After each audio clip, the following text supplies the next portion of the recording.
الحمد لله رب العالمين والصلاة والسلام على رسوله محمد وعلى آله وأصحابه أجمعين.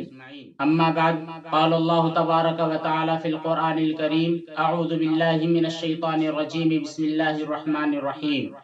يا أيها الذين آمنوا كتب عليكم الصيام كما كتب على الذين من قبلكم لعلكم تتقون. صدق اللہ العظیم.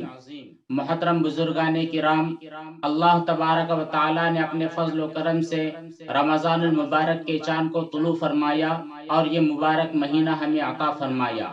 سب سے پہلے تو ہم اللہ تبارک و تعالی سے دعا کرتے ہیں: اللہم اہلہ علینا بالامن والایمان والسلامت والاسلام والتوفیق لما تحب وترضى ربی وربک اللہ. اے اللہ، اس چاند کو ہمارے لیے امن و ایمان، سلامتی اور اسلام اور ایسی چیزوں کے ساتھ طلوع فرما جس کی آپ کی رضامندی اور خوشنودی ہو. محترم حضرات، اب رمضان المبارک کے بہت ساری اہم عبادتیں ہماری طرف متوجہ ہو رہی ہیں. انہی عبادتوں میں سے ایک اہم عبادت روزے کی ہے. اب روزے کے مکمل ہونے کے لیے ضروری ہے کہ ہماری نیت درست ہو، کیونکہ نبی کریم صلی اللہ علیہ وسلم نے ارشاد فرمایا: انما الاعمال بالنیات، کہ تمام اعمال کا دار و مدار نیتوں پر ہے. اگر ہماری نیتیں ہوں گی تو ہمارے اعمال درست ہوں گے. تو سب سے پہلے سوال ہمارے ذہنوں میں یہ پیدا ہوتا ہے کہ روزے کی نیت کیا ہوگی اور کب کرنی ہوگی. تو جان لیجئے کہ نیت ہوتی ہے دل میں. دل کے ارادے کا نام نیت ہوتا ہے. زبان سے کسی چیز کی نیت کرنا ضروری نہیں ہوتی. جیسے رمضان المبارک میں ہمیں کل روزہ رکھنا ہے، تو آج اگر ہماری یہ نیت ہے کہ کل میں روزہ رکھوں گا، یہی ہماری روزے کی نیت ہو گئی.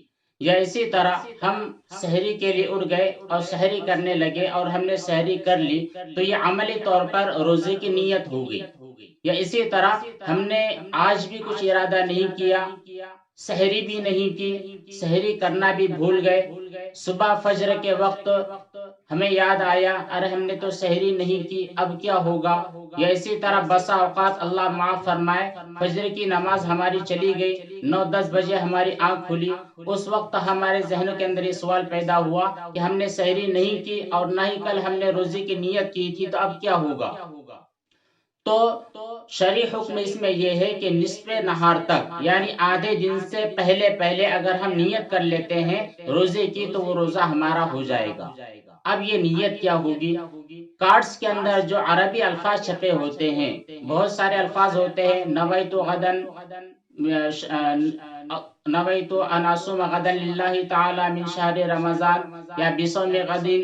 اس طرح کے الفاظ جو ہوتے ہیں یہ روزے کی نیت نہیں ہوتی، اور نہ ہی احادیث کے اندر اس طرح کی کوئی دعا وارد ہوئی ہے. وہ جو الفاظ ہوتے ہیں عربی میں، دراصل وہ ہمارے اردو زبان کا عربی میں ترجمہ ہوتا ہے. اگر آپ اس کو پڑھو گے تب بھی چلے گا، لیکن سنت سمجھ کر پڑھنا، اور جب تک آپ اس دعا کو نہیں پڑھو گے اس وقت تک آپ کا روزہ مکمل نہیں ہوگا. اس طرح کا عقیدہ رکھنا درست نہیں ہے. ہمارے دل کے ارادے کا نام دعا ہے، ہمارے دل کے ارادے کا نام نیت ہے.